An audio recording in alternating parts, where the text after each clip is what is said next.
June went on trying to describe Tate to her girlfriends. Tate would decide we were spending time together and that was it. That's kind of controlling, someone said. Or confident, Ginny countered. Yeah, I liked it, June said simply. Noah swallowed hard. You liked it. The words hit harder than they should have. Wait, another girl said, leaning in. So what happened? Why'd you ghost him? June hesitated just long enough to make it dramatic. It got intense, like too much. He wanted all my time, all my attention, and if I pulled back even a little. What? He didn't like it when he wasn't in charge. I wanted a boyfriend, but Tate isn't into that, so I decided to end whatever it was and start dating Dylan instead. A pause. Then softer, he doesn't share well. More giggles but quieter this time, curious. Okay, but would you do it again? Ginny asked. June didn't answer right away. Then, maybe, if I knew what I was getting into. Tate's MO is fucking girls in isolated places in his car. He takes all of his girls and hookups to isolated locations where they fuck and then he drives them home. He doesn't do anything different with anyone else. Noah felt something twist sharply in his chest. Jealousy, hot, sudden, humiliating. She had him. She'd seen that side of him, been chosen, wanted, looked at like that, and worse, she talked about it like it was just another experience, something casual, something she could walk away from. Noah pressed his forehead lightly against the stall door, eyes squeezing shut. You don't even know what you had, he thought, bitterness creeping in. You didn't have to hide for it. You didn't have to fight for it. You just got it. Honestly, Ginny said, reapplying lip gloss, he's still the hottest guy in school. Easily. No competition. Noah's jaw tightened. Yeah, he thought, I know. And he's single now, right? Someone added. A beat. The stall door swung shut behind her. Noah sat frozen in the stall, heart pounding, something heavy settling deep in his chest. Disposable, he thought. The word lingered, because if Madison was right, then what he had with Tate was either completely different or not different at all. Oh, and just so we're clear, Madison said slowly, letting the weight of it settle, you girls have no idea who you're even competing with. The group leaned in instantly, intrigued. What do you mean? Ginny asked. Madison's smirk sharpened. I mean Tate, he's been with literally anyone who catches his interest. Porn stars, celebrities, people with names you'd recognize, and yes, even high-end hookers. None of you are even going to make it into his top 300. A stunned silence fell over the room. Wait, what? Juliet whispered, eyes wide. Madison shrugged lightly. I'm not kidding, you think he's just this cute boy in school? Please, that's a fraction of what he does, a fraction. Noah's chest tightened painfully, a strange mix of disbelief, humiliation, and jealousy curling in his stomach. Top 300, he thought, jaw tightening, and his fingers clenched at his sleeves. His pulse raced. The girls were buzzing again, whispering and giggling as they tried to wrap their heads around the scale. Porn stars, Ginny squeaked. Yes, Madison said, eyes sharp, deliberate. Celebrities, famous people, older people, and people who are practically untouchable to you. He's unstoppable. He doesn't care who's watching. He doesn't care who you think you are. That's the thing, he's always in control, always gets what he wants. Noah's hands curled into fists, gets what he wants.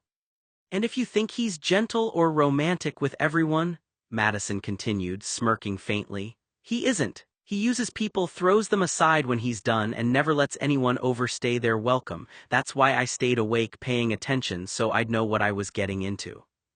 The girls shivered. Noah sank lower, chest tight, heat rising in his ears. Everyone else was disposable. Was he? Part of him needed to believe things could be different between Tate and him, but the truth kept gnawing at him. If Madison's words were accurate, then he was just another notch, another name in a long list, and he didn't even know where he ranked. Top 300. Noah's heart pounded, and for the first time he realized just how badly he wanted Tate to see him differently, wanted him to care, because if he didn't, he might not even exist at all in Tate's world. Madison laughed, shaking her head. Okay, but you all have to hear this one, it's insane. The girls leaned in eagerly. So, she started, grinning like she couldn't believe she survived telling this story. There was this party, Tate's 18th birthday, and I heard it from a guy who, sells alcohol to people who shouldn't be drinking yet. The girls gasped immediately. Madison continued, smirking. Apparently it turned into, well, one of those crazy orgy parties that Tate throws, people everywhere, loud music, drinks spilling everywhere, drugs flowing, chaos, absolute chaos. and apparently it happened in a hotel, and somehow Tate was having sex with every USC sorority girl from Alpha Xi when he fell out a window and landed in the yard. A few girls laughed nervously. Noah's stomach sank. Was he at a party like that? And get this, Madison went on, voice rising with amusement. All the girls or hookers who came except for the guys had some kind of run-in with Tate. He fucked 12 hookers and 15 female guests. She shook her head, laughing again. And the party didn't stop. Even after Tate left around 9, he just disappeared, but the chaos didn't stop. People kept going until sunrise. The group laughed, some with wide eyes, others clearly impressed. Noah felt heat creeping into his chest, bitter and sharp. Everyone got to be with him, and me, I didn't even exist in this story. Madison's grin softened slightly, almost conspiratorial. I was actually there too. My birthday had been almost 2 months before, and man, does Tate know how to throw a party, or survive one, I guess. Somehow he didn't hurt himself after falling out of the third-story suite. Noah pressed his knees together, pulse in his ears. Every laugh was a reminder Tate existed on a scale he couldn't reach, and it hurt more than he'd admit. Back to my story about sex with Tate at my house, Madison let out a slow breath. I mentioned the phone call during sex. After Tate hung up from the call, he didn't come back to me, not really. What do you mean? Ginny asked. Madison continued, I don't know who called him, but I think it was one of his female lovers. Anyway, the caller ID was really strange. Every girl in the room leaned forward, hanging on her next words.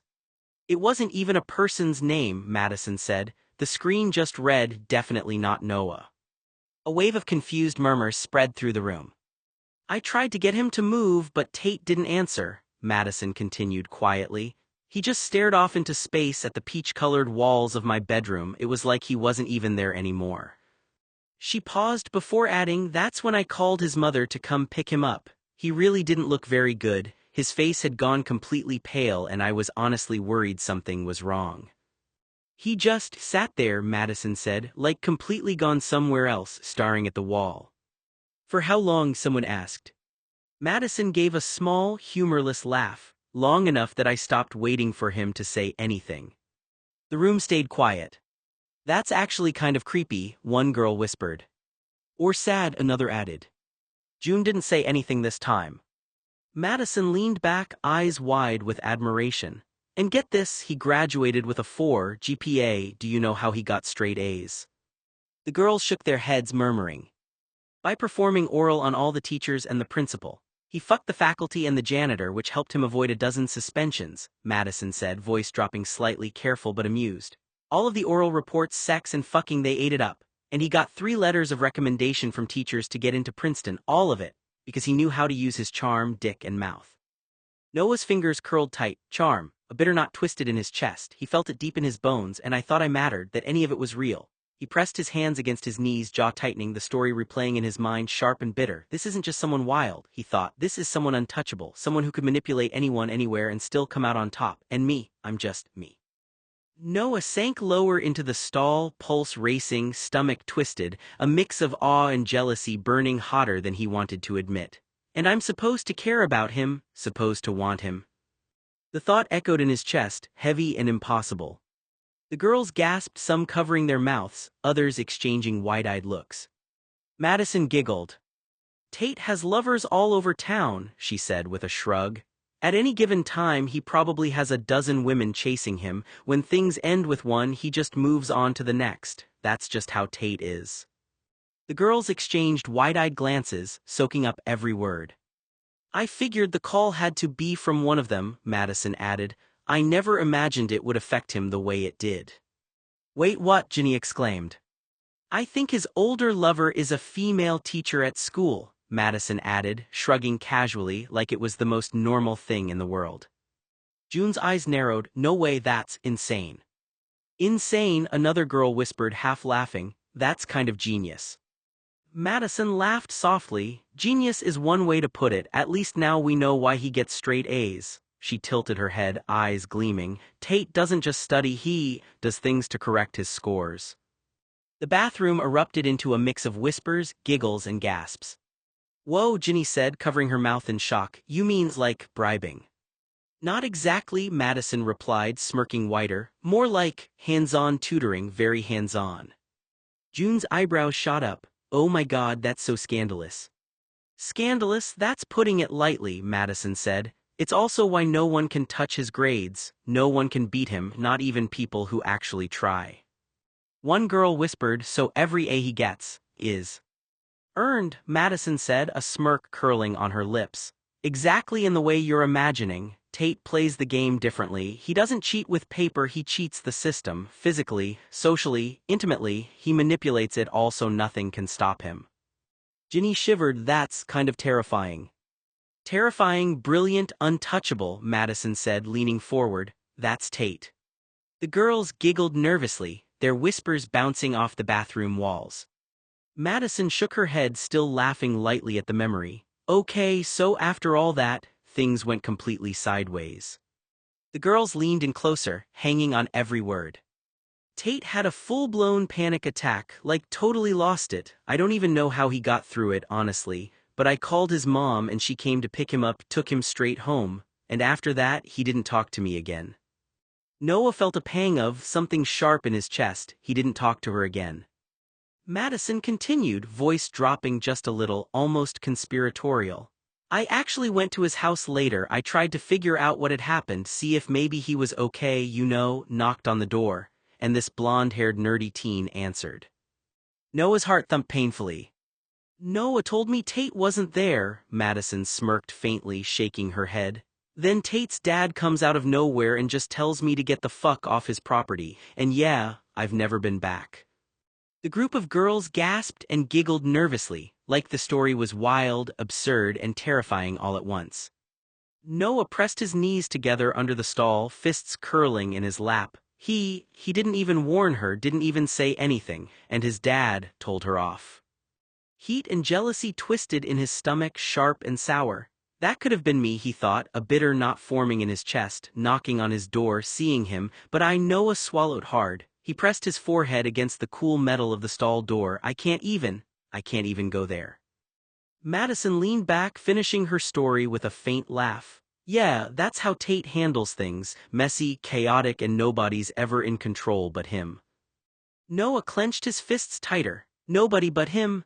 The thought echoed inside him like a warning, and he realized something he hadn't wanted to admit. Whatever he felt for Tate, whatever moments they might have shared, he was just one of the people who had to follow Tate's rules, and for now that was all he could be.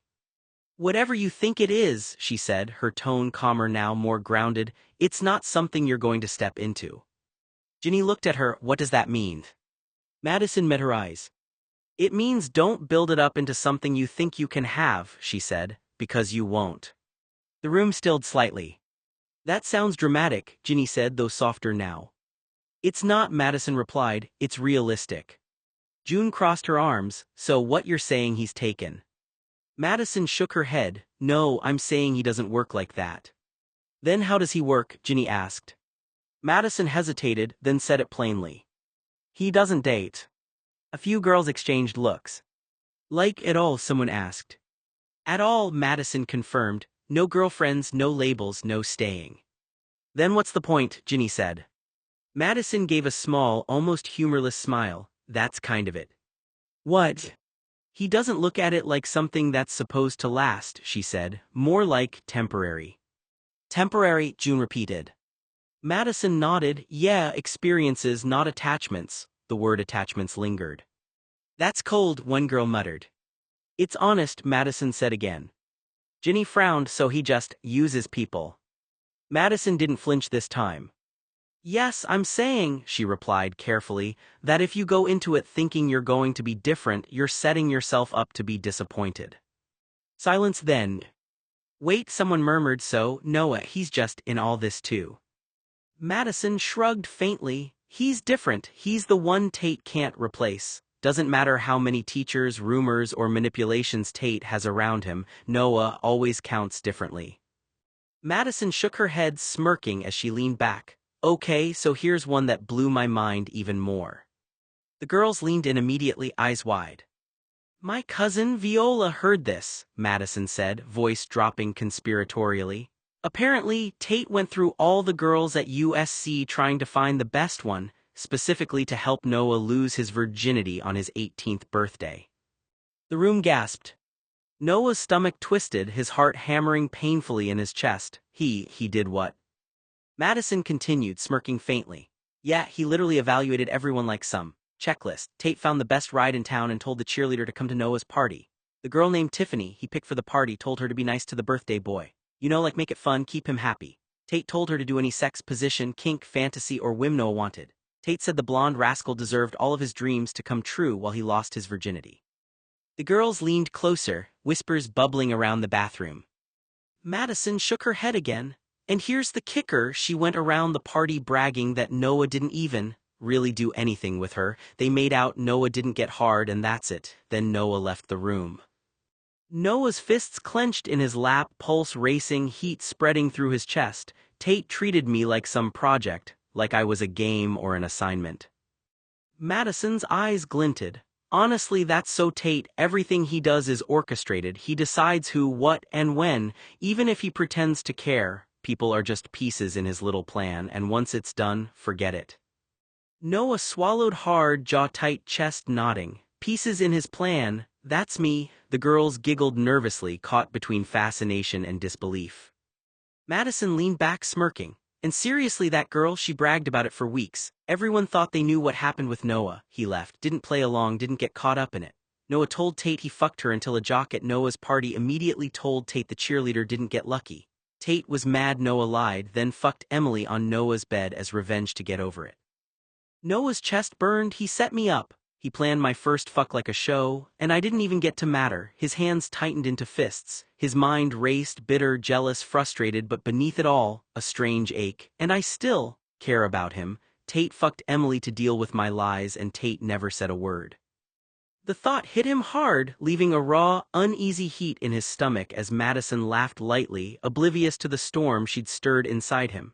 Madison's cheeks flushed pink as she leaned against the bathroom wall, glancing down at her hands. Madison smirked. Tate is well endowed. You wouldn't necessarily guess it just by looking at him, but he definitely knows how to use what he's got. Let's just say he's never lacked for confidence or admirers. Tate has a 9-inch dick and knows how to use it. He's the best fuck I've had. His stamina never wanes and he has no refractory period. Emily, the girl he was with for a few weeks, told me they fucked 6 rounds in 3 hours upstairs in his parents' house. I also heard a rumor, Madison said, leaning in conspiratorially.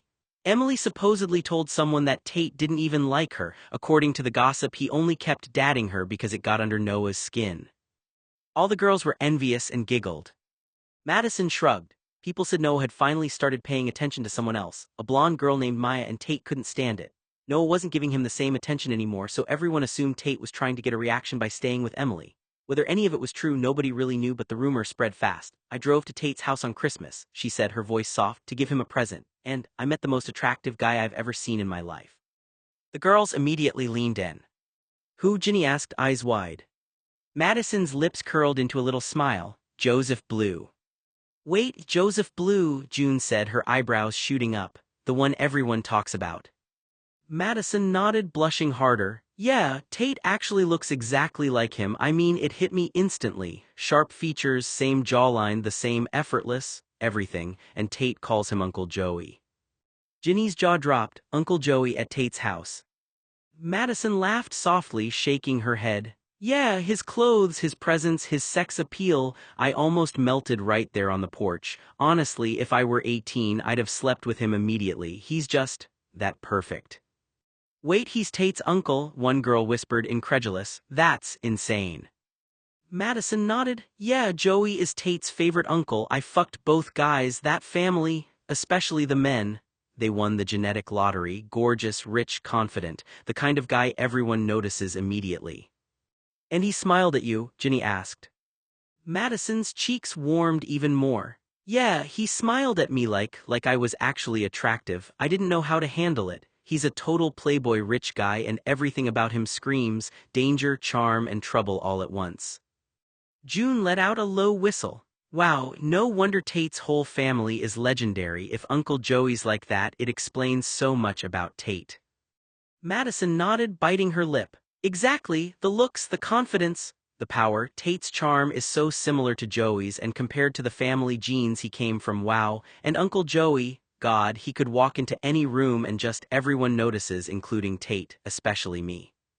Ginny shook her head, stunned. So Tate's hot, Joseph Blue's hot, and Noah's still the one he keeps around.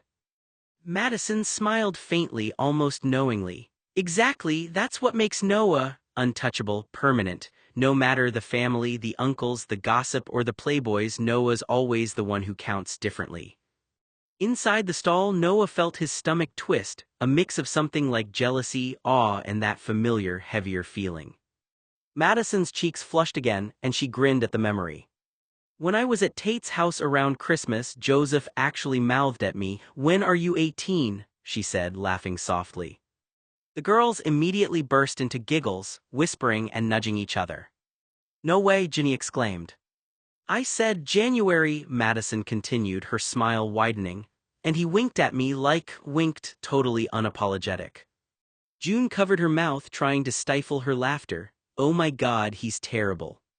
Madison shrugged, still smirking. "Yeah, he's a total playboy, but then Tate," he told his uncle to keep it in his pants. The girls gasped, some squealed, some giggled uncontrollably. "And then?" Ginny asked, practically bouncing with curiosity. "And then," Madison said, her voice dropping a little, "once Joey was done flirting with me, he turned all that charm towards Noah. It was like he simply shifted his attention to the next person who caught his interest.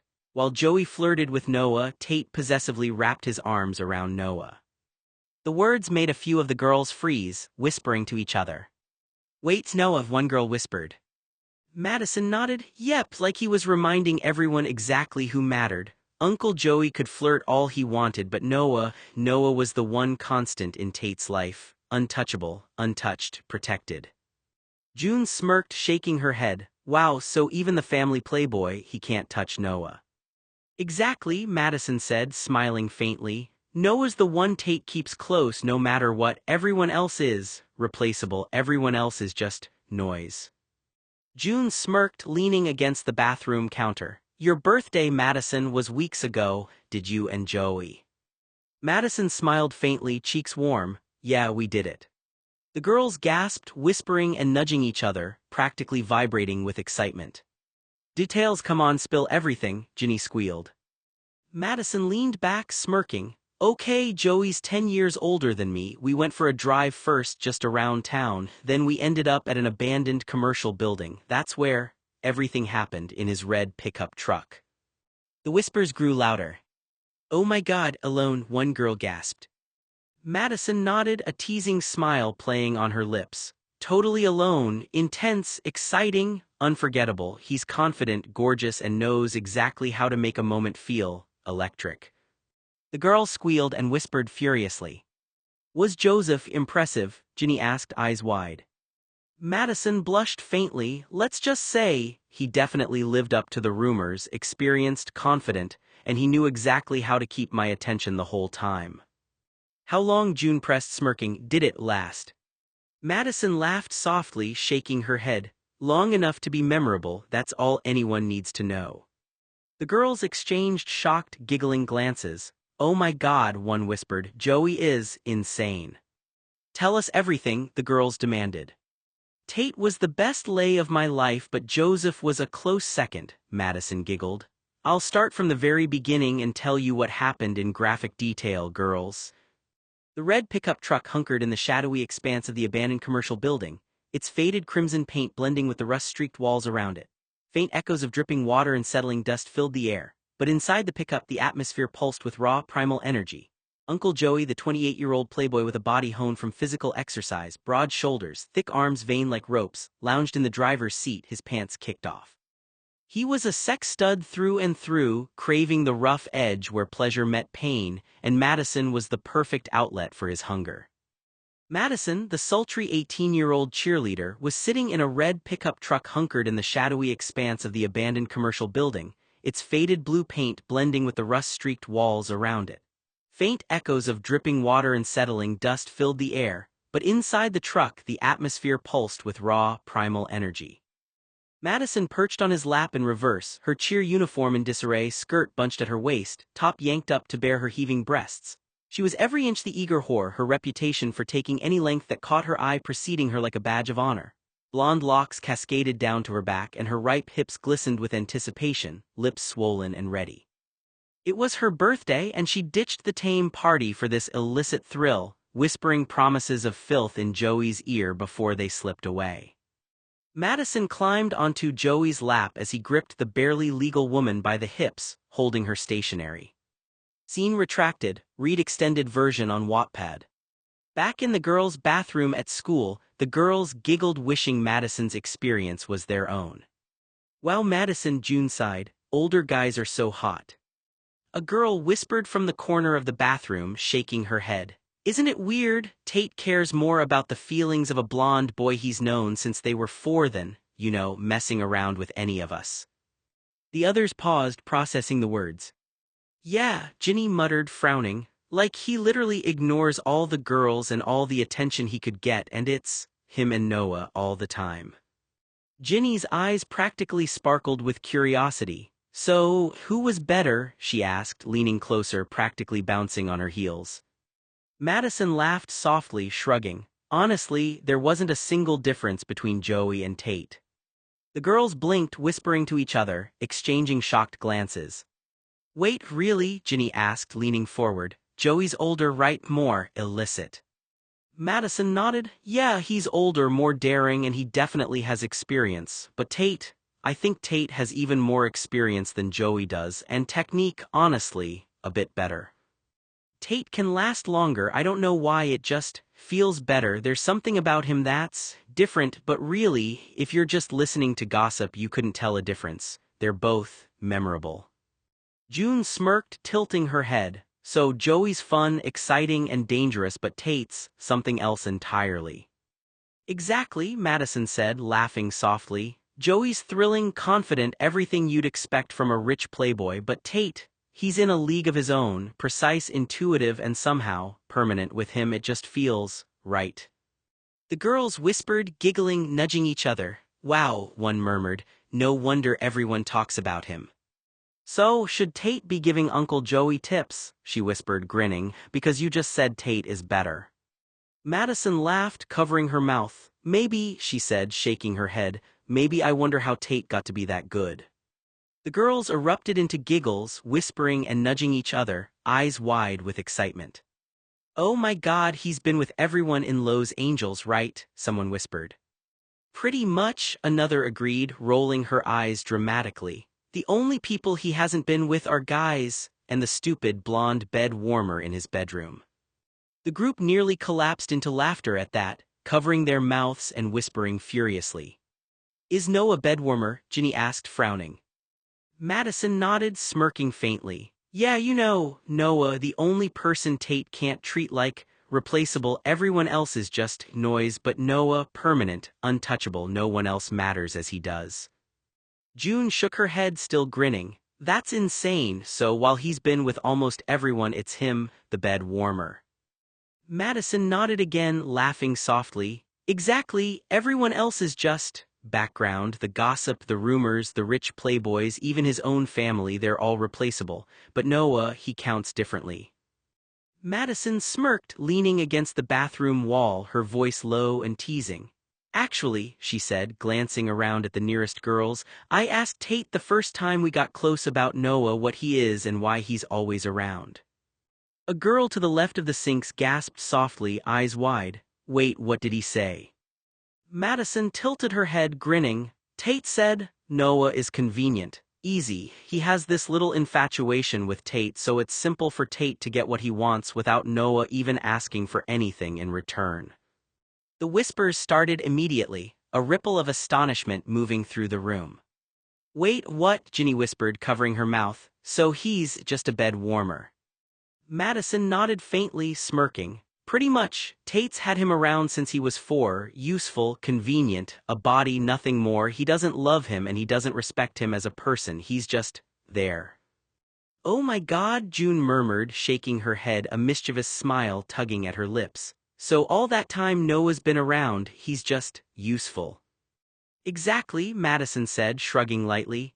Everyone else Tate meets, replaceable, disposable, but Noah, permanent, untouchable in his own way, always there, useful, easy to control. The giggling started, whispers spreading like wildfire. Wow, one girl breathed, he's terrifying. No kidding, another muttered. Imagine having someone treat you like that, and you can't even fight it. Inside the stall, Noah's chest tightened painfully. His fingers clenched the edge of the metal and hot tears stung his eyes. Just a body, useful, convenient. The words hammered in his mind, louder than the whispers, louder than the girl's giggles. His stomach twisted and a sob threatened to escape. The one he keeps close, but he doesn't love me, he doesn't care. He pressed his palms to his face, trying to hide his tears, but they kept coming, sliding down his cheeks despite his efforts. The whispers grew louder outside. "Do you think Tate even likes him?" Ginny asked, voice hushed but sharp. Madison laughed softly, shrugging. "Likes him? No, he's convenient, simple, perfect for what Tate wants, that's it. No feelings, no respect, just usefulness." "Wow," June whispered, shaking her head. "That's kind of insane, like controlling to a scary level." "Yeah," another girl agreed, whispering fiercely, "and he's been with everyone in Lowe's Angels, right? The only person he can't treat like that is Noah." Madison nodded, smirking faintly. "Exactly, everyone else is replaceable, everyone else is just background. Noah, untouchable, permanent, useful, always there whether he wants it or not."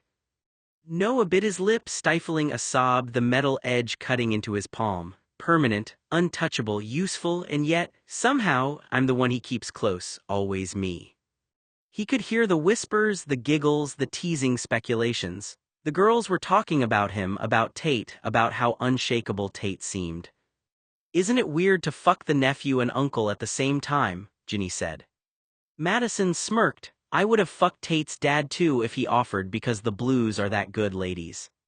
The girls were giggling at Madison's stories about the Blue family, and Noah was dying a few feet away, unsure of how he could remain with Tate going forward. "Does anyone even see me as a person?" The thought twisted inside him, burning, while his chest felt impossibly heavy. The girls couldn't know how his heart ached with every laugh, every whispered rumor. "Do you think Tate would, I don't know, care if Noah knew?" one of the girls whispered nervously. Madison's eyes flicked toward the sinks, her smile faint but knowing. "Nope, Tate doesn't care. Noah's place is fixed, permanent, untouchable, and that's exactly the way Tate likes it." Noah's tears fell freely now, hot, blinding, and heavy. His heart thumped in his chest, a mixture of anger, confusion, and aching longing. "He's always been mine, no matter the gossip, the teasing, the scandalous whispers, the relentless eyes of curious girls. I'm the one he keeps close, permanent, untouchable, always me."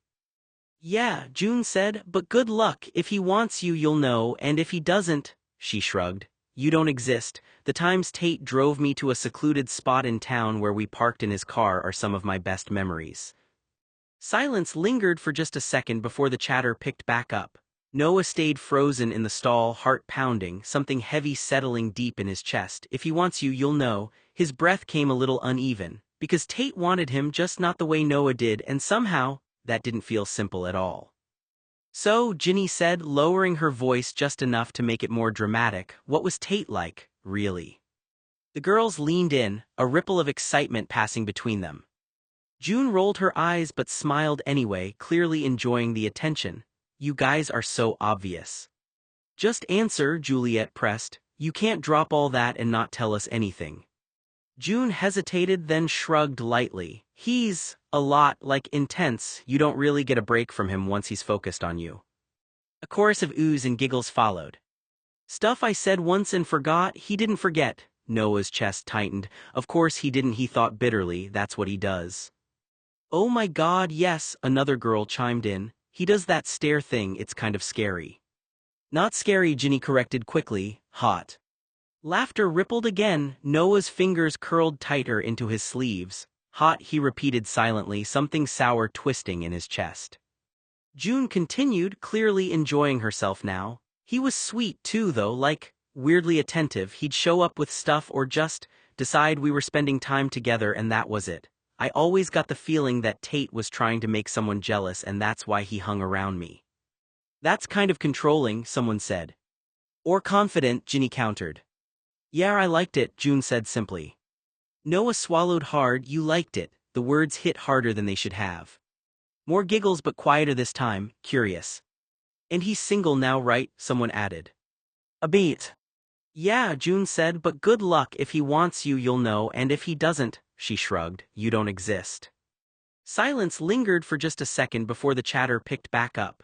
Noah stayed frozen in the stall, heart pounding, something heavy settling deep in his chest. If he wants you, you'll know. His breath came a little uneven, because Tate wanted him just not the way Noah did, and somehow, that didn't feel simple at all. So, Ginny said, lowering her voice just enough to make it more dramatic, what was he like, really? The girls leaned in, a ripple of excitement passing between them. June rolled her eyes but smiled anyway, clearly enjoying the attention. You guys are so obvious. Just answer. Juliet pressed, you can't drop all that and not tell us anything.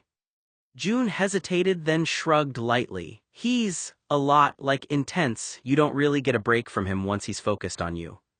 A chorus of oohs and giggles followed. No way, one of the cheerleaders said. You're exaggerating. I'm not, June insisted, laughing. If Tate didn't have to be home early half the time by 9, he probably would have kept me there all night. He just doesn't stop once he decides you're his focus. That's insane, Ginny said, eyes wide. That's kind of amazing, another girl countered. Noah's stomach twisted. Of course, they think it's amazing. They didn't understand it. They hadn't felt the weight of it, the way it pressed in, constant, consuming. To them, it was just a story, something exciting, something to chase. Okay, but seriously, Juliet said, nudging June, was it worth it? June smirked slightly. Yeah, she admitted, at the time, definitely. More giggles. Well then, Ginny said, straightening, I'm calling it now, I'm next. In your dreams, someone shot back, he wouldn't even look at you. Excuse me.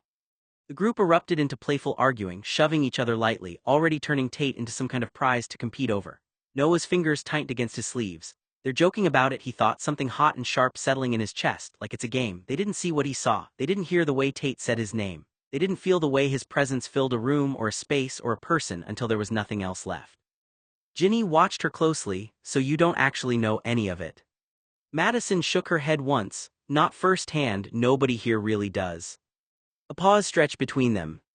What I do know, Madison continued, softer now, is Tate's idea of relationships, and that's where it gets unsettling. She glanced down at the sink, collecting her thoughts.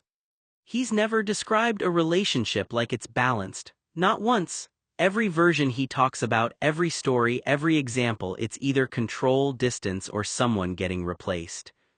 Madison looked back up.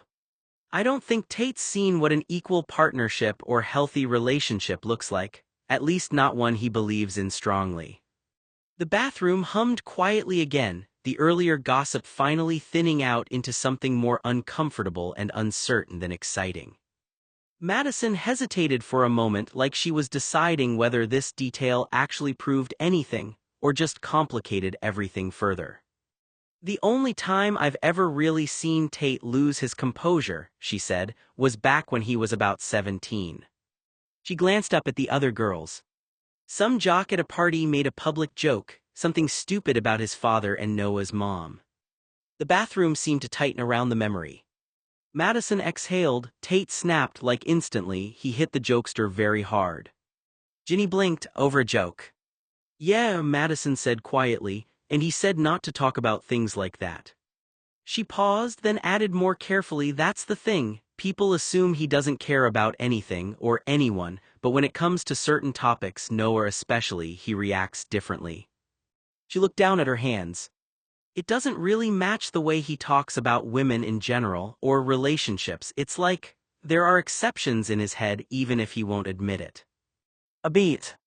And that's what makes it harder to understand him, Madison admitted, because it's not consistent, it's not simple. Madison nodded slightly, like she was correcting herself as much as informing them. When Tate was 15, she said quietly, and even then, it didn't feel like normal behavior for someone our age. Ginny leaned against the counter. What do you mean? I mean the way he carried himself, Madison said, like he already had life figured out, like nothing surprised him anymore. She paused, thinking back. There was this moment at a party when he was 15, she continued. We were playing Truth or Dare, it was his turn and he picked Truth. A couple of the girls shifted closer, listening. Some asshole asked him a personal question, nothing even that serious, Madison said, and he just snapped, not embarrassed, not awkward, angry. She shook her head. That's what I remember most. The jock asked Tate when he lost his virginity and with which whore in school. Tate punched the guy and went home early. Madison looked down at the sink again. He doesn't like being questioned, she said. About anything, his past, his stories, how he sees people. It's like once you challenge it, he shuts it down completely. A beat of silence followed. And that's why it sticks with me, she finished softly, because people who are that certain about everything usually have a reason for it. June tilted her head, then clarified about Madison's breakup. So basically you tried to make it real, become his girlfriend, and he, rejected the whole idea. Yeah, Madison said simply, like it didn't even exist to him. Ginny frowned, but he still, Madison nodded, yeah, that part doesn't mean what people think it means to him. That's messed up, someone said. It's consistent, Madison corrected. The word hung there, consistent. He doesn't blur lines, she continued, he just doesn't draw them the way other people do. Except with Noah, June said quietly. Madison didn't respond, but she didn't deny it either. Madison let out a slow breath like she was deciding whether to say it or let it sit unspoken. He called me a dumb blonde, she said finally. The words landed flat at first, then the room reacted all at once. Well. Seriously. What the hell? Ginny's face scrunched, that's rude. Madison paused for a moment, then said carefully, he said all blonde girls and guys are evil and dumb. The girls in the bathroom froze for just a second. Wait, Ginny said, leaning forward, even guys. Madison nodded, yeah, he said it like it was a rule of the universe, everyone with blonde hair just doesn't get it. A ripple of nervous laughter spread through the group. That's kind of funny, one girl said, but also kind of mean. Ginny's eyes widened, oh, so that means Noah. Madison glanced at her carefully, yeah, Noah is blonde. The girls went quiet for a beat, letting that sink in. Wait, so he thinks Noah's dumb? Ginny asked, incredulous. Madison shook her head. Not exactly, not like that, that's the weird part, Noah's different, even though he's blonde he's not treated like the others, like he breaks the rules somehow. June smirked slightly, so the one guy he can't dismiss is blonde too. Madison shrugged, a little bitter laugh escaping. It doesn't make sense, that's Tate. The room buzzed with murmurs, whispers, and quiet giggles. Ginny's voice piped up again, louder this time. Does Tate love anyone? Madison rolled her eyes. Once I asked who called him during one of our sexual encounters. She shook her head, letting out a small, exasperated sigh. And Ginny said. Madison sighed, your mom. The bathroom erupted into a mixture of shocked laughter and incredulous whispers. No way, someone giggled, he said that to you. Yeah, Madison said, smirking despite herself. Like it was funny, like he had a right to be an asshole, and he totally did it on purpose. That's rude, Ginny said, her eyebrows shooting up. Madison laughed softly. Rude is putting it lightly, Tate just... He says things to remind you exactly how untouchable he is. He's untouchable and he loves to lord it over anyone who doesn't matter. June tilted her head, smirking. So the lady he calls is one of his lovers. Is it like a joke or real? Madison shrugged. I don't know, that's the thing, it's Tate. Some of it's real, some of it's just power, and the rest, you'll never get the answers you need, but that was him playing the part of asshole perfectly. Madison leaned back against the bathroom stall door, smirking now, a hint of mischief in her voice. Madison shook her head, exhaling with a mix of disbelief and amusement. You know what's insane about Tate? The girls leaned in immediately. He's had many adult lovers, easy, and I'm 99% sure the female assistant school principal is his main one. The girls gasped. No, seriously, Madison continued, smirking. There are 4 teachers, a bank teller, his neighbor, a family friend, 3 business associates, several policewomen. And honestly, I don't even know who the main one is or if he has one. He just likes authority figures, people who have power over him or that he can manipulate. Madison smiled. I've asked all the girls from school who have been with Tate physically, and they say the same thing over and over. Tate chooses girls whose mothers he's already fucked. He drives them to isolated locations, they fuck for hours, and then he takes them home. When he's not doing it with high schoolers, he's doing it with teachers or anyone in an authority position. Tate really likes authority figures, he's been doing it for 10 years. Noah's stomach twisted sharply, hot and tight. Authority figures, he's that skilled, that calculated. Madison visibly cringed this time, her expression tightening like even she wasn't sure she wanted to say it out loud. I asked Tate about Noah once, she said slowly. The girls leaned in immediately, sensing the shift. This wasn't playful gossip anymore, this was something sharper, uglier. After the first time we had sex, Madison continued, shaking her head faintly, I brought it up, just casually, I didn't think it was a big deal. What did he say? Ginny asked, almost whispering. Madison let out a quiet, humorless laugh. He shut it down immediately, like instantly, and the things he said, she paused, swallowing slightly, I'll never forget them. The room went still. Go on, Juliet pressed. Madison crossed her arms, clearly uncomfortable now. He said Noah was beneath him completely, called him a dumb cunt like it was nothing. A sharp ripple moved through the group, gasps, a few shocked laughs, someone muttering, oh my god. Noah's heart slammed violently against his ribs. No. He said Noah was stupid, blind, that he didn't even realize what was happening around him, Madison continued, her voice flattening, said he was just convenient. Noah's breath came shallow, uneven. And then, Madison added, glancing down briefly, he said something that honestly stuck with me. The girls leaned closer. He said Noah was like a pet, something he kept around because it made him feel good, something he could show attention to when he felt like it stroked his ego. A stunned silence followed. Noah felt something inside him crack. A pet, his fingers curled tighter into his palms, nails biting deep. Madison shook her head slowly. He literally said he bestowed favor on him, like Noah should feel lucky just being around him. A few girls winced now, even Ginny looked uneasy. That's messed up, someone muttered. Madison nodded, yeah, and he didn't stop there. Noah's chest tightened painfully. He said Noah was tedious, she continued quietly, that he grates on his nerves, that sometimes just being around him is irritating. Noah's vision blurred. No, that's not how he looks at me.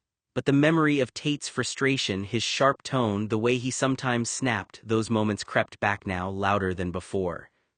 Madison exhaled, and then he laughed it off like it didn't matter, said he just thinks with his impulses, that he keeps Noah around because it's easy, familiar.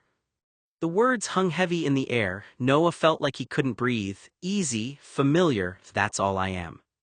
He told me he was only keeping him around for a few more years, Madison went on, her tone dull now, until he finds someone better, basically called him a placeholder. The girls exchanged looks, some wide-eyed, some quietly disturbed now. Noah's chest burned. Placeholder, pet, irritating, each word landed harder than the last. Madison shook her head again, and the way he said it, it wasn't emotional, it wasn't even angry, it was just matter of fact, like Noah had already been categorized and filed away in his head. Noah pressed his forehead against the stall door, his body rigid. That's not real, that can't be real, but doubt flooded in anyway. I didn't know what to say, Madison admitted, so I didn't say anything because the way he said it, it wasn't up for discussion. The girls shifted, quieter now.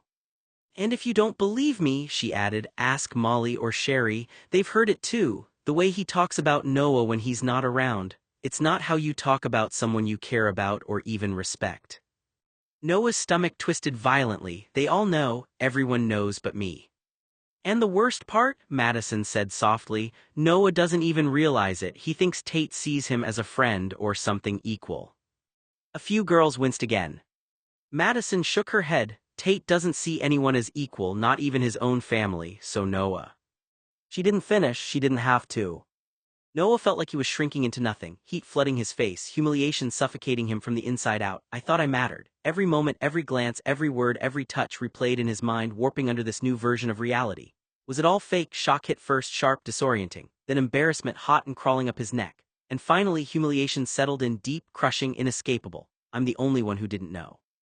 Outside the stall, the girls slowly started talking again, quieter now but still curious, still dissecting him like he wasn't a real person. Inside, Noah sat frozen, fists clenched, heart pounding, unraveling piece by piece. Madison leaned closer to the mirror, brushing more color onto her cheeks like she needed the distraction to keep going. And it gets worse, she said quietly. The room stilled again. Even the soft background chatter faded as the girls leaned in, drawn to the shift in her tone. I asked him once why he even keeps Noah around, Madison continued, her voice flatter now, like she was repeating something that had never quite sat right with her. Noah's chest tightened instantly. Please don't. Madison exhaled, and Tate just smirked. A pause, that kind of smirk where you already know you're not going to like what comes next. Ginny frowned. What did he say? Madison met their eyes through the mirror. He said his mom considers Noah her second son. A few girls murmured softly. So Lydia asked. Madison's expression didn't soften. So he said it would be awkward to tell Noah to leave, that it's easier to keep him around so his mom can have that relationship. The words settled heavily in the room. Noah felt his stomach drop. His mom. Madison continued, quieter now. He said she always calls Tate the perfect son when Noah's around, like having Noah there makes him look better. Ouch, Lydia muttered. Noah's fingers curled tighter into his palms. So I'm just a comparison, something he uses to shine. His chest ached. Madison shook her head slightly, and then he said something that just... She paused, jaw tightening. I don't think I've ever heard anyone talk about someone like that. The girls leaned closer. He basically said Noah's job is to keep his bed warm at night, shut his fucking mouth, and do as he's told. A few girls sucked in quiet breaths. Noah felt like the air had been knocked out of him. No. And Madison added, voice dropping even lower, he said Noah does it for free, like, zero expectations, zero cost, just there whenever he wants. The silence that followed was suffocating. Noah's heart pounded painfully in his chest. For free? The words echoed, cruel and stripping. Is that what I am to him, something that costs nothing? Madison crossed her arms, her voice steady but colder now. He said that's why he keeps him, because Noah doesn't ask for anything, doesn't demand anything. He just stays and warms his bed for free. I figured out why Noah has stayed so long, and it's because when women see Noah and how good Tate treats Noah, they're lulled into a false sense of security that Tate is a good guy who cares about people regardless of how little money they have. Tate doesn't care about Noah. His narcissistic personality is why Noah is still around. Tate's in love with himself. Tate fucks himself, metaphorically speaking, and the only person Tate's going to fall in love with is someone who's beautiful, talented, rich, and strokes his ego the most, and it's not going to be some little blonde cunt that rolls over any time Tate tells him to. A few girls looked visibly uncomfortable now. Others avoided eye contact entirely. That's awful, someone whispered. Noah pressed his forehead harder against the stall door, his breathing uneven. I didn't ask anything of Tate because I thought it meant something. His chest tightened painfully. Outside, the girls shifted, their whispers quieter now, tinged with discomfort instead of excitement. Does Noah even know? Madison shook her head. No. That single word hit like a final blow. Noah squeezed his eyes shut. No, he didn't know, not until now, and now he couldn't unhear it. Every moment replayed in his mind, every night, every time he stayed, every quiet second he thought meant something more. I thought I mattered. The realization cracked through him. I thought he wanted me there. But now it all twisted into something smaller, uglier, convenience, ego, something free, something easy. His hands trembled in his lap, nails digging into skin as if he could hold himself together that way. Humiliation burned hot under his skin, creeping up his neck, settling heavy in his chest. They're all talking about me like I'm nothing. Not even worth defending. Not even worth questioning, just understood, accepted, dismissed. His throat tightened, tears threatening, but he forced them back. I stayed, I chose this, I thought it meant something, but the truth, the version Madison laid out so casually, sat heavy and immovable inside him. To Tate, he was just someone who didn't leave, someone who didn't cost anything, someone who stayed warm and quiet and easy, and that was the only reason he was still there. Noah sat frozen in the stall, heart pounding, chest aching, something deep inside him quietly breaking, while outside the world kept moving as if nothing had changed. Madison smirked faintly. though there was something tired behind it now, like even she knew how far this had gone. "I've heard it from other girls too," she said almost casually. "Not just me, Tate talks trash about Noah when the blonde is not around to everybody." A ripple of whispers passed through the group. "What does he say?" Ginny asked, hesitant but unable to stop herself. Madison shrugged. "Depends on his mood, but the general idea," she tilted her head slightly, "Noah's his charity case in every possible way." Noah's breath hitched. Charity case. Madison continued, her tone flattening as she repeated it. "He says he feels better about himself when he's around Noah, like, it boosts him, makes him look better by comparison. Tate says he fucks Noah over socially and does whatever he wants to the blonde metaphorically because he doesn't view Noah as worthy or attractive enough for him to actually physically fuck." A few girls winced. "That's so messed up," Lydia muttered. Madison didn't disagree. "He called himself Noah's patron once, like he's doing him some huge favor just by letting Noah exist near him." Noah's chest tightened painfully. "I thought I was wanted." "And Noah," Madison added, lips curling slightly, "Tate called him his puppy." A couple of girls laughed nervously, others looked uncomfortable. Noah felt the world land like a slap. "Puppy," his fingers trembled in his lap. Madison crossed her arms. "He said the reason he keeps Noah around is that Noah worships him, like completely his #1 fan." "That's kind of true," one girl murmured under her breath. Noah's stomach twisted. "Do I?" "He loves that," Madison went on. "Tate's a textbook narcissist. He needs to feel like the center of everything, and Noah gives him that without even realizing it." The girls nodded slowly, some whispering, piecing it together. "So he's just using Noah." Madison gave a short, humorless laugh. "Using and playing with Noah is exactly what Tate does. For years, according to him, it's basically a joke at this point, like a bet with himself how long he can keep Noah coming back. Noah has been waiting all these years for Tate to define their platonic bond," Madison said in a sarcastic, melodramatic Broadway voice. "The truth is, if Noah was important to Tate, he would have prioritized defining them decades ago." The reality of Tate never saying a word or defining anything shows how little their relationship or toxic duo matters to Tate. The room fell quieter. Noah felt like the ground beneath him was giving way. Years, every memory stretched backward, tainted now, every moment suddenly felt like something else. "The real joke," Madison said softly, almost like she didn't mean to say it so bluntly, "is that Noah thinks Tate cares." Silence heavy. "And Tate," Madison shook her head, "he doesn't care about anyone. Tate is soulless, emotionless, and self-serving. Tate's life revolves around his money, his dick, his future, and his narcissistic personality, which decides who, why, and how long people stick around Tate, unless it benefits him. Money, status, or whatever he desires, we don't matter, that's it." Noah's vision blurred. "That's not true, it can't be true," but the doubt was louder now. "He doesn't even spend money on the girls he focuses on," Madison added. "That's how you know it's not about them, it's about him." The girls exchanged uneasy looks. "After every fuck, Tate marks the number down in his little black book where he keeps track of his body count. He doesn't even have the girls' names in the book because they don't matter. He just wants a number, and we're just a hole that allows him to keep track of his accomplishments. I don't think that just because Noah stayed longer than everyone else means that he's treated better or viewed with a higher opinion than us. Honestly, I think Tate keeping Noah around for much longer than any cheap fuck shows the level of nefarious evil and narcissistic entitlement Tate's capable of while he attains momentary amusement and self-gratification. Tate will say anything and apologize to nobodies when he's not really sorry to regain access to someone's bed.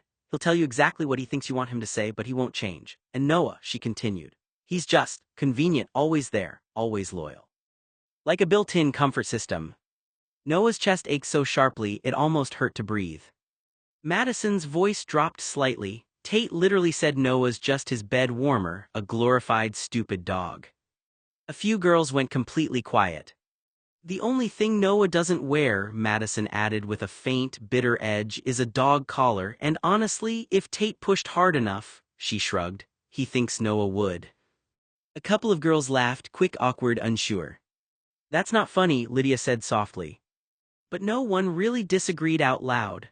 Noah sat frozen in the stall, shoulders tightening, breath shaking now. "Is that how they see me?" His throat closed up. "Is that how he sees me?" The words repeated over and over, each one cutting deeper.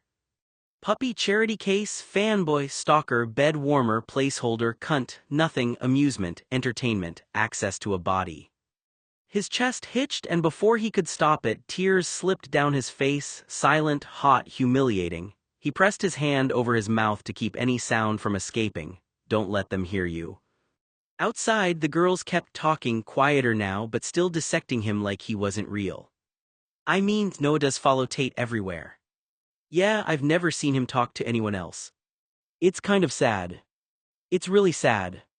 Noah squeezed his eyes shut, tears slipping faster now. I didn't know. His chest tightened painfully, breath stuttering. I thought I mattered to him. The thought broke apart as soon as it formed. Because if all of this was true, if even half of it was true, then he had built everything on something that wasn't real. Every moment, every look, every time Tate pulled him close, every time he stayed, it all collapsed inward, leaving something hollow behind. I was just easy. The realization settled deep, heavy, suffocating. Tears continued to fall silently, soaking into his sleeves as he wiped at his face, trying to pull himself together, but nothing felt stable anymore.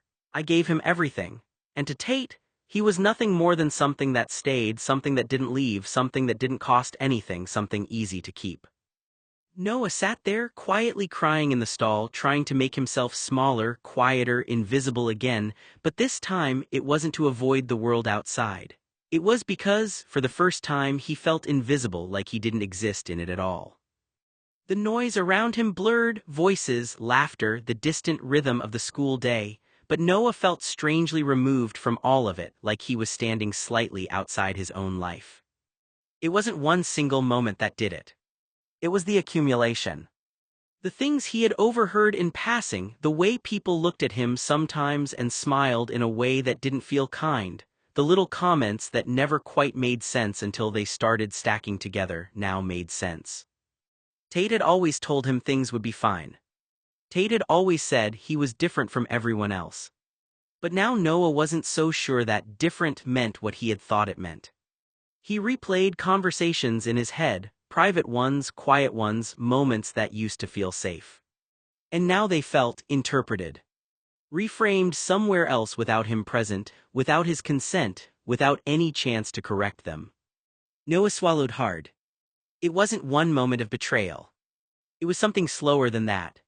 A pattern he hadn't wanted to see. Tate had never treated him like an enemy. But Noah was starting to realize that didn't automatically mean he had been treated like a friend either. And that realization sat heavier than anything else. Because it meant the version of safety he had been holding onto might have only ever existed in the moments when he was alone with Tate and nowhere beyond them.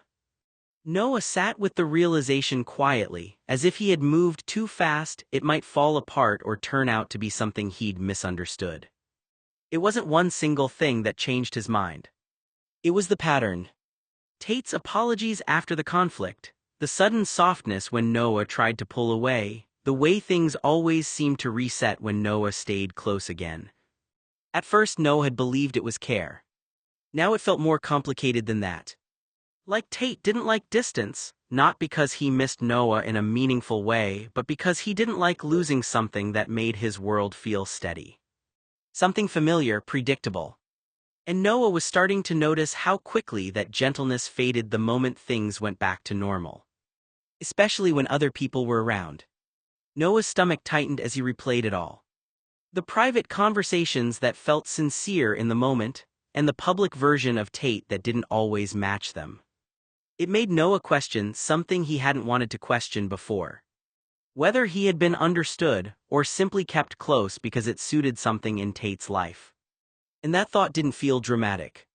It just felt quietly final.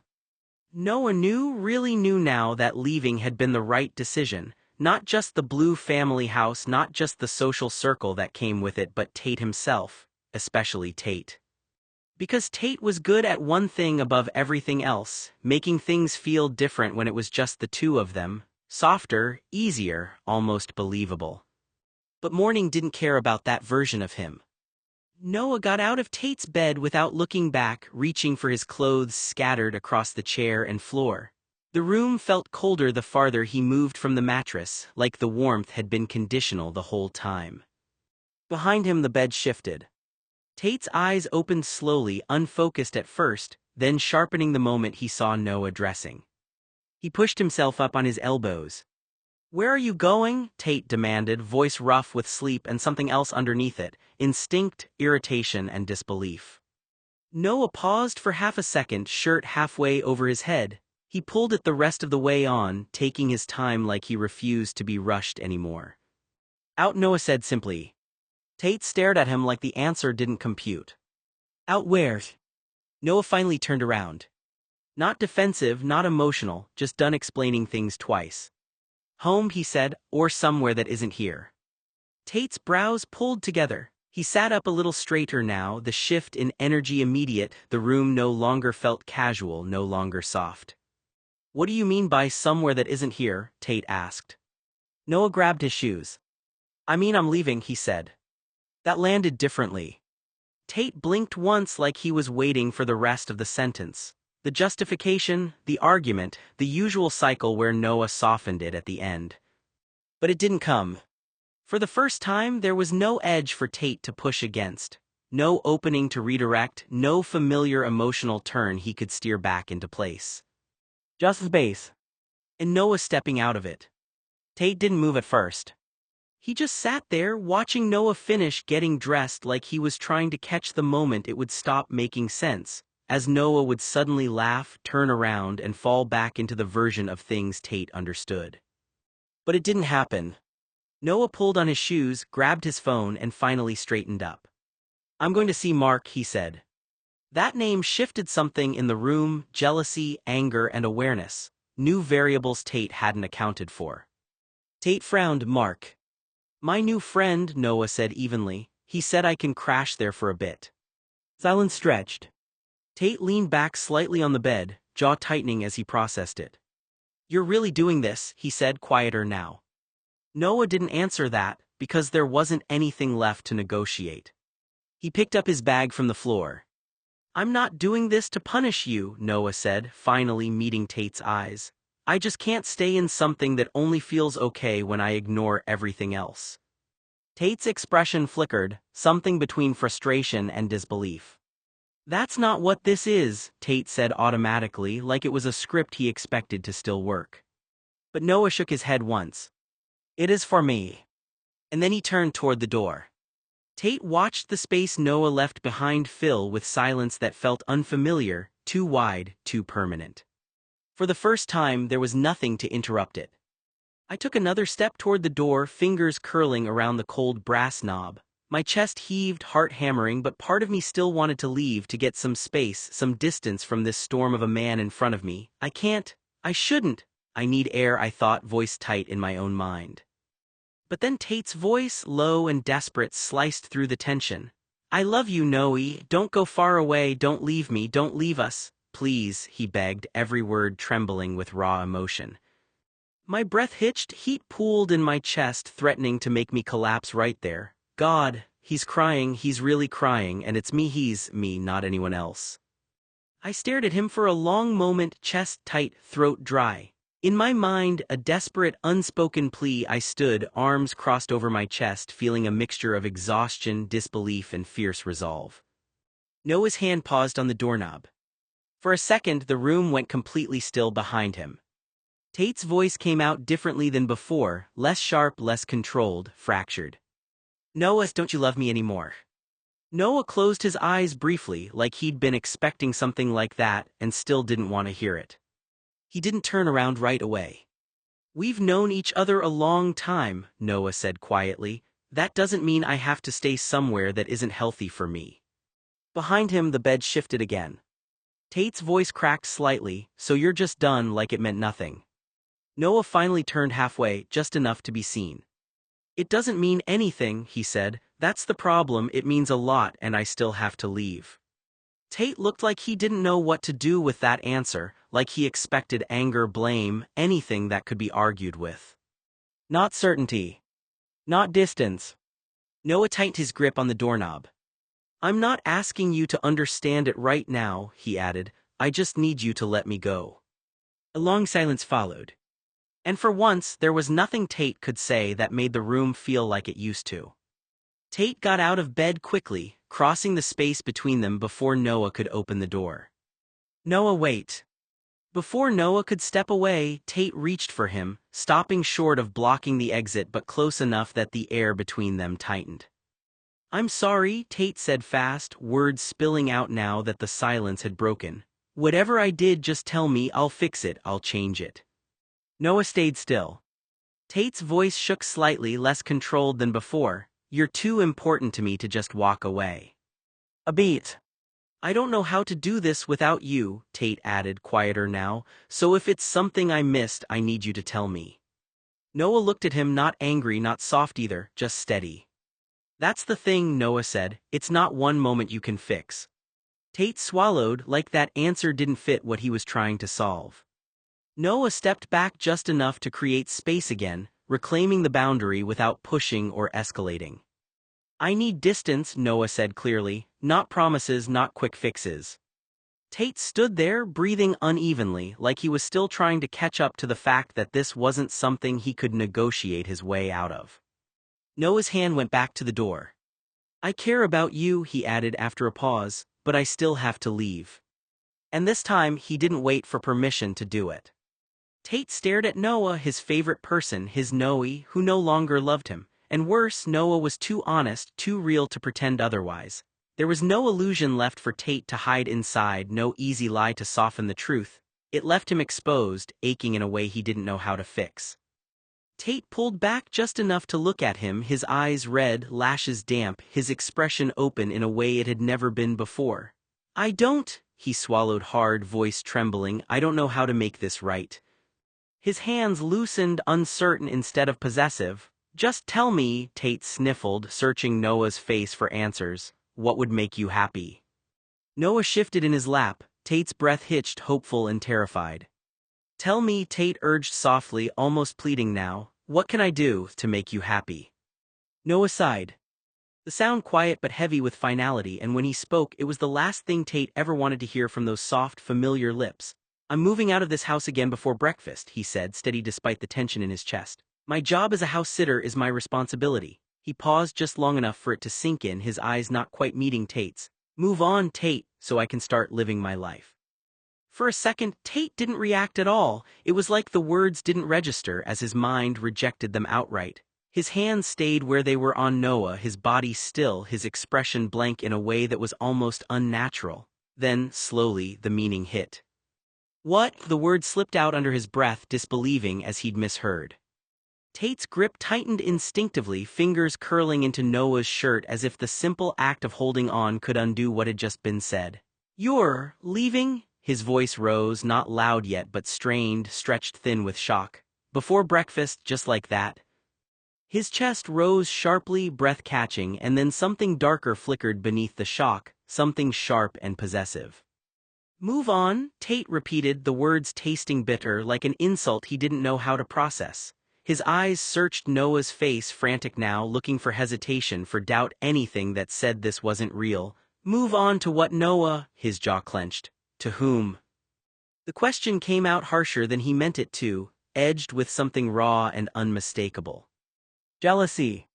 It crept in quickly, twisting through the hurt and turning it into something more volatile. Tate pulled back just enough to really look at him, his gaze intense, almost accusing despite the tears still clinging to his lashes. "Is there someone else?" he demanded, voice breaking halfway through. "Is that it? You're just walking out, going to someone else like I meant nothing." His breathing grew uneven again, faster now, his emotions spiraling between disbelief and panic. "You don't just wake up and decide to start living your life unless there's someone waiting for you out there." His hands loosened and tightened again, like he didn't know whether to let go or hold on harder. "Who is it, Noah?" he pressed, quieter but more intense. "Who gets you after me?" The words seemed to hit him even as he said them, his expression faltering. "No," he muttered, shaking his head slightly like he was arguing with himself. "No, you wouldn't, you said—" His voice broke again, frustration and grief tangling together. Tate's shoulders tensed, his whole body rigid with the effort of holding himself together. "You can't just leave me like this," he said, softer now but no less desperate. "You can't just tell me to move on like it's nothing, like I can just replace you." Another sharp breath. Noah lay back on the bed, his eyes dropped for a second before snapping back up, filled with something wounded and raw. You think I haven't built my whole life around you, he said, almost in disbelief. And now you're just done. The jealousy lingered beneath it all, quieter now but more dangerous, coiled tight with fear. If there is someone else, Tate added, voice low, unsteady, just tell me, don't lie to me on top of everything else. Noah was next to Tate, pressed against the warmth of the bed but feeling none of it. Every cheerleader whisper, every jock's laugh about Tate's cruelty replayed in his mind. Tate didn't see him, he never did, he was just a bed warmer, a convenience, nothing more. The thought crushed him. The bed shifted slightly and Noah flinched. A hot sting rose in his chest, spreading to his throat. Tears came without warning, spilling over his cheeks and down his neck. He tried to shrink back to create some invisible distance between them, but Tate barely registered his presence. It was unbearable, the sensation of Tate touching him, even accidentally. Noah curled inward, his hands gripping the sheets as if holding on could stop the world from spinning. I'm tedious, I'm boring, I'm trash, he thought, each repetition cutting deeper than the last. The room was quiet except for the sound of his own sobs, and the space between them felt infinite. Noah shifted away, trying to escape the warmth he didn't want, the closeness that hurt too much. Every inch felt like a reminder he was here and Tate didn't care, and maybe he never would. Noah shifted away on the mattress, trying to put distance between himself and Tate, but Tate's hands were faster. Before he could fully pull away, Tate grabbed him by the bare hips and drew him back flush against his own stomach. The warmth pressed in and Noah froze, body stiff, heart hammering against his ribs. The bed trembled under them and Tate felt something wet streak across his fingers. Confused, he fumbled for the light switch. When the room brightened, he froze, tears streaked across his hands. His chest tightened, guilt and worry knotting together. Noah, why are you crying? Noah's sobs were quiet, muffled against Tate's chest. He didn't explain. He couldn't, not yet. Don't touch me, please, he whispered, voice trembling, and he twisted slightly, trying to create even a tiny gap. Tate's jaw tightened. Don't touch him? Oh God, he's crying and I'm the reason. His fingers pressed a little tighter into Noah's hips despite the plea, uncertain whether it was comfort or torment. Noah, I'm not trying to hurt you, I said don't touch me, please, Noah gasped, words barely audible, his body tense and trembling. Why does he even care, he thought bitterly. He never notices until it's too late. Tate froze, panic twisting through him. Oh God, he's scared, I can't, he's scared of me. He loosened his grip slightly but kept himself close enough that Noah couldn't escape entirely. Okay, Tate murmured, voice low, almost a whisper. I won't push you, just don't push me away, please. Noah buried his face again, trembling against Tate's chest. His sobs continued, but he didn't tell Tate why. If he really knew, he'd leave or hate me. I can't risk it. He clutched the sheets, body coiled tight, trying to keep the storm inside from spilling further. Tate's chest ached as he watched Noah shake. Why didn't I see it before? Why did it take this long for me to notice? He pressed a kiss to the top of Noah's head anyway, though Noah didn't respond. I care, Tate said softly, almost desperately. I really do, I didn't notice until now. Noah's thoughts spun wildly. He says that, but does he even mean it? Does he even feel it? I don't want you to hate me, Noah whispered, voice breaking. I could never hate you, Tate said firmly, holding himself back from touching Noah further. He wanted to soothe him, to make the tears stop, but he didn't want to violate Noah's plea. You're mine, and I'm not going anywhere, I promise. Noah clutched the sheets tighter. Relief mingled with terror. He wanted to believe Tate, wanted to lean into the warmth, but fear and shame wrapped around him like iron chains. Maybe he really means it, he thought, but he stayed cautious, staying small and careful. Tate, meanwhile, felt panic gnawing at his chest. He's crying and won't tell me why. What do I do? Am I hurting him by just holding him? Am I too much, not enough? Every tremor, every sigh, every tear was a puzzle he didn't know how to solve, and the helplessness clawed at him. I'm here, Tate whispered again, more urgently. Not going anywhere, not now, not ever, you don't have to explain, not yet, just let me be here. Noah's fingers dug into the sheets, trembling, hesitant, still scared, but something in Tate's worry, his insistence, gave him a small thread of trust. He didn't feel safe, not entirely, but for the first time he allowed himself to lean slightly closer, letting the warmth press against him without moving away.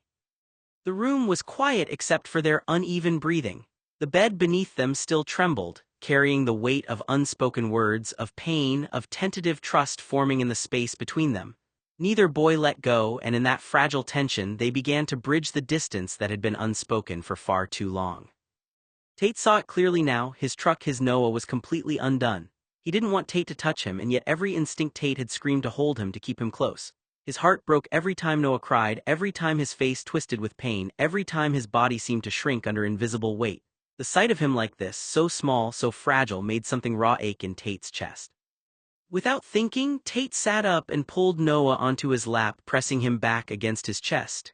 He cradled him carefully, rocking him back and forth like he was the only thing in the world that mattered. Like he was a baby who had been lost too long. Noah's sobs hit harder now, a torrent of hot tears spilling over, soaking Tate's shirt. The sound tore at Tate, but he didn't care about anything except making sure Noah didn't feel alone. He only ever tried this hard when Noah started to pull away. "Hey, calm down," Tate murmured, pressing gentle kisses against Noah's nose, his cheeks threading them into the messy strands of blonde hair that fell over his forehead. "Noe, why are you crying?" His voice was soft but frantic, full of worry and something more, an urgent need to fix what he could not yet name. Noah pressed into him, letting his tears fall freely, letting the grief take over. Every sob felt like it was tearing something inside him apart. He wanted to tell Tate the truth, how much he had always feared Tate didn't love him back, but the words caught in his throat. Instead, he let the tears speak. Each one carried the weight of longing, fear, and the desperate hope that maybe, just maybe, Tate's arms could make it all bearable. Tate's fingers threaded through Noah's blonde hair over and over, combing softly through the tangles, anchoring him without a word. He whispered small comforts between kisses. "I've got you, I'm right here, you're safe." But Tate knew even as he said it that it wasn't enough, that the grief in Noah's body, the way he shook against him, the way his chest rose and fell unevenly, was larger than anything Tate could erase. He felt it in every gasp, every tremor.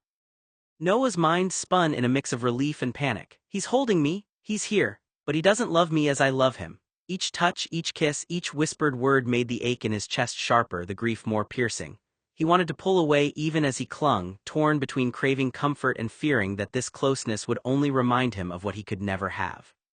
Tate's own heart ached at the silent turmoil. He had no idea why Noah cried, but he knew it wasn't just sadness, it was a storm of fear and longing he couldn't reach all at once. Yet he would try, over and over. "I've got you, Noah, I'm not going anywhere," he whispered again, rocking him gently. His lips found Noah's temple, his hand pressed softly to the small of his back, each motion a silent vow he would be here no matter what. Noah's tears slowed slightly, though the tremble in his body didn't stop. He pressed closer into Tate's warmth, letting himself be cradled even as guilt and longing coiled tight inside him. He loved Tate with everything he had, but Tate didn't know, or maybe didn't feel, the same.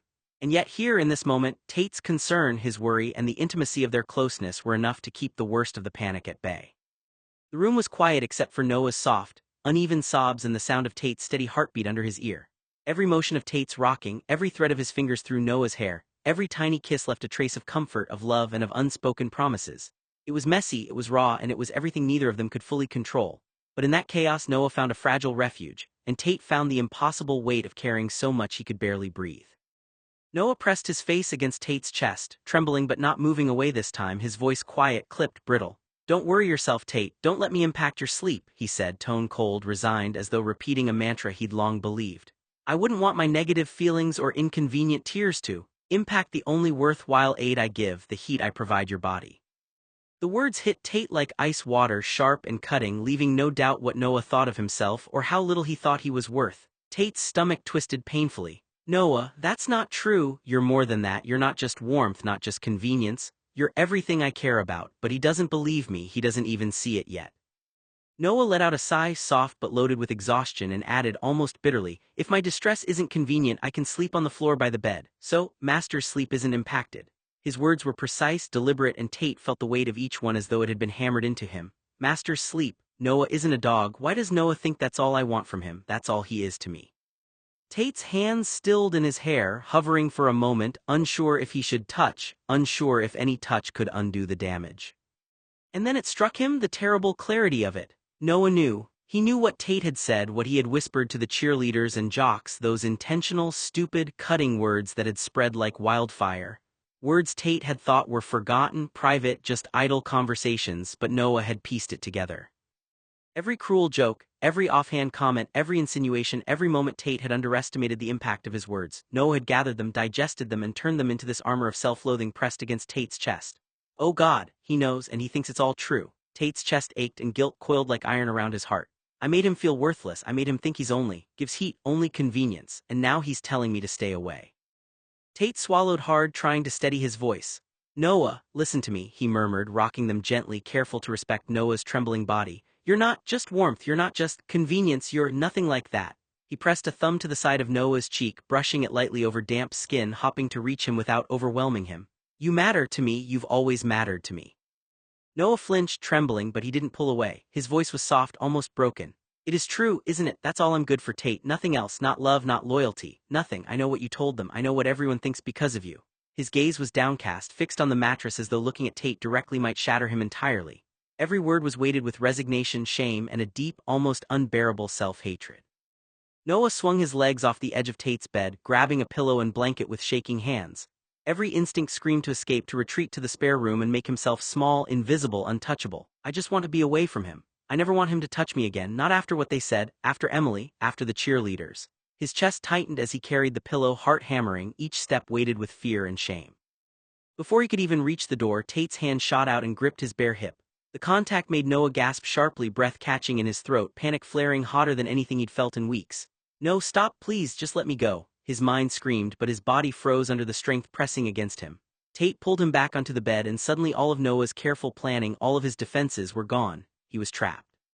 Tate climbed on top of Noah, bare skin flush against his, and Noah's stomach twisted violently. Heat and shame and fear collided, leaving him dizzy. I don't want this, I don't want him, I can't let him touch me again, I can't, he's too strong, I can't fight him, I don't want him to see me like this.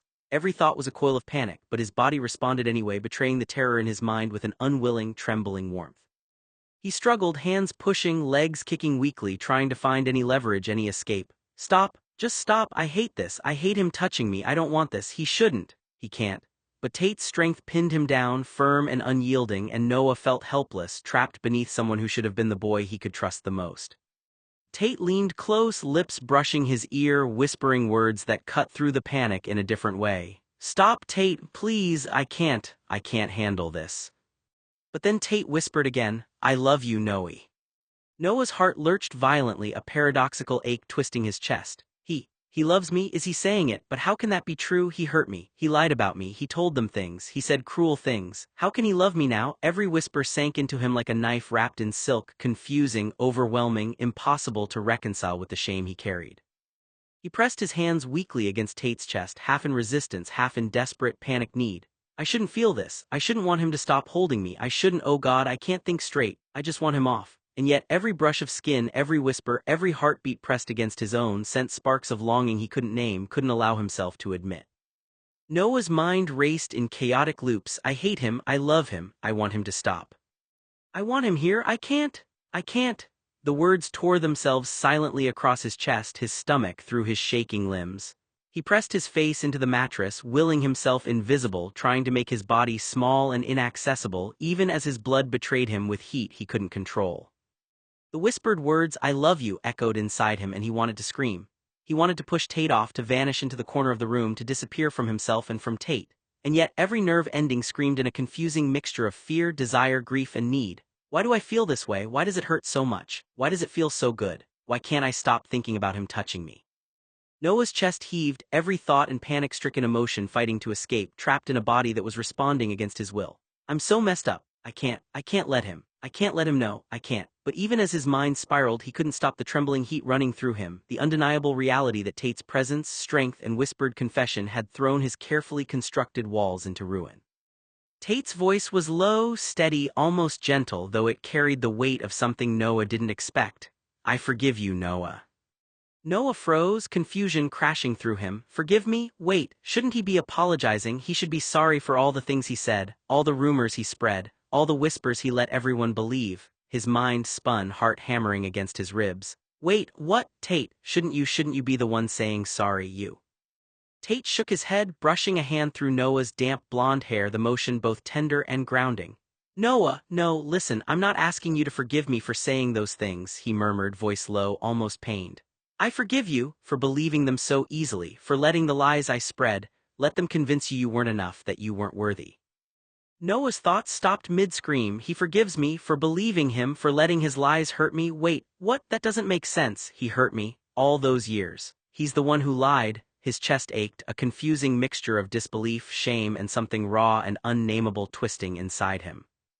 I don't understand, Noah whispered, voice trembling. You hurt me, Tate, you lied, you told everyone. How can you forgive me? His body curled slightly under Tate's touch, still tense, still uncertain, still craving a comfort he wasn't sure he deserved.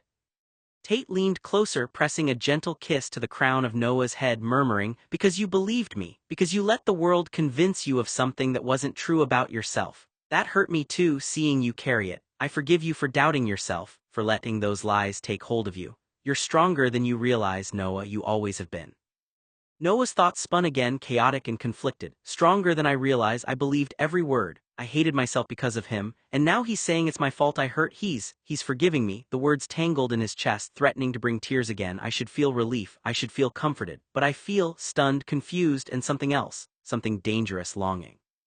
Tate's hand tightened slightly in Noah's hair, gentle but insistent, and Noah's trembling slowed just enough for him to breathe. He's not angry, he's not punishing me, he's here, he cares, but how do I trust it after everything? The room was quiet except for their breaths mingling uneven. Noah pressed his forehead against Tate's chest, body tense, mind racing, heart pounding in a confusing, desperate rhythm. I don't know how to feel. Relief, pain, desire, fear. He's forgiven me for believing lies he told, but what does that even mean for us? The questions twisted in him, unanswerable, but somehow just for a moment he let himself lean into the warmth, the rocking, the presence of the boy who had hurt him and now claimed to forgive him. Tate let out a long, slow sigh, letting the weight of what had been unsaid settle between them. "I forgive you for lying about losing your virginity," he said, voice low but firm. "I drank a toast downstairs in your honor. For nothing. You didn't have to do it with her. But never lie to me again." He emphasized the last word deliberately, letting it hang in the air like a command wrapped in care. He pressed closer, hands threading into Noah's damp blonde hair. "It's not shameful to be a virgin, Noah. Never think that. You're the only virgin who left my bed as a virgin." Noah's chest tightened, hot anger surging through him like wildfire. "Not shameful, not shameful, then why? Why did you get her? Why did you set it up so everyone could see, could laugh, could humiliate me at school?" His mind flashed with every sneer, every whispered joke, every cruel glance from the cheerleaders and jocks. "Why?" Noah hissed, voice trembling. "Why did you get that USC girl for me, just to embarrass me?" Tate's eyes widened slightly, offended in a way that was almost sharp. "Embarrass you? Noah, no, I wanted your first time to be what I wish my first time had been, but wasn't." His fingers brushed against Noah's jaw as he leaned down, pressing a soft, lingering kiss to the side of Noah's neck. Something safe, something meaningful, not a lie, not a game, not a joke. Noah's thoughts spun uncontrollably. Safe, meaningful, you call humiliating me safe? You think lying to me, orchestrating a situation to set me up? Was it supposed to be care? Heat and shame battled against the lingering ache of desire Tate's closeness invoked. He pressed back against the kiss, wanting to push Tate away and clutch at him at the same time. "I hate him, I want him, I can't think straight." "I never meant to embarrass you, Tate. I even told Tiffany, the USC cheerleader from the sorority, not to say a word. She gave me her word that she wouldn't spread rumors around town. I just wanted you to have fun on your birthday. I kept waiting for you to take an interest in a girl and you never did. That's okay, I figured you were just shy. I heard all kinds of rumors around town about why you didn't have a girlfriend, but I never wanted to believe any of them. If you didn't want my help, you could have just told me." Tate sighed. "I thought you'd enjoy a temporary fling. I figured maybe if people saw you with a girl, the kids at school would stop teasing you." Tate held him firmly but gently, pressing light kisses along Noah's neck as if trying to infuse reassurance into every trembling nerve. "I never wanted you to feel shame for this," Tate whispered, voice low, deliberate. "Not with me, not ever, your first time. It should be yours, not theirs, not anybody's, not anyone else's but yours. I just wanted it to matter." Noah's chest heaved with the tumult of grief, anger, and a dangerous longing. He wanted it to matter, for me, not for anyone else, and yet I still feel humiliated, I still feel angry, I still feel. The emotions tangled inside him, impossible to separate, leaving his body trembling under Tate's weight, every kiss, every touch, every whispered word a paradox of comfort and torment. Tate's hands moved gently over Noah's back, grounding him even as Noah's thoughts spun in chaos. "I'm not mad at you," Tate murmured, "and you don't have to lie anymore, ever. You don't have to hide from me, Noah, not about anything." Noah pressed his face to Tate's chest, shoving down the heat and confusion and conflicting desire that threatened to break him. I want to believe him, but I'm so angry, and I want him anyway. I can't think straight. I just want this to stop hurting so much. Noah spat suddenly, the words sharp and venomous, I hate you. Tate recoiled instinctively, shock and hurt flashing across his features. The word hit him harder than anything else, slicing through the small, fragile space they had been trying to rebuild. Noah scrambled off the bed, grabbed the pillow and blanket again, and curled up on the floor like a dog, face buried into the sheets. His body shook not just with anger but with shame, grief, and the residual panic of being so exposed and so hurt. I hate him, I can't. The thoughts tumbled in his head in a jumble of confusion, shame, and desire, each one conflicting violently with the others. Tate's chest ached. He knelt on the floor beside him, gently trying to coax Noah back onto the bed, his hands careful but firm. Noah, he whispered, voice soft but urgent, come back, please, I don't want you to sleep there. But even as he said it, it was clear that wasn't what he really wanted. What he wanted was for Noah to take it back. Tate's chest pressed hard against Noah's, but his body wasn't calm. Anger burned through him, hot and suffocating, twisting every nerve and muscle. Jealous? So jealous? Noah's heart is drifting somewhere else and I can feel it. I used to have it. I used to have him. And now, after Noah turned 18, he never says it anymore. Never shows it. It's like I'm losing him. Every word, every glance, every small gesture he gives to someone else, it kills me inside. I need him back. I need him to feel what I feel. To love me as I love him. Tate's hands trembled slightly, pressing a little harder against Noah's sides, trying to anchor himself, trying to remind himself of what had once been theirs. The relationship we have is unique and tender, Tate said, his voice low, deliberate, like each word was being placed exactly where he wanted it. You're mine, Noe, and I'm all yours. Before I could react, he leaned down, his mouth pressing against my chin, his breath uneven, warm. I could feel it, his control slipping just enough to reveal something frantic underneath. His chest rose and fell faster than usual, his heart racing like he was trying to outrun something inside himself.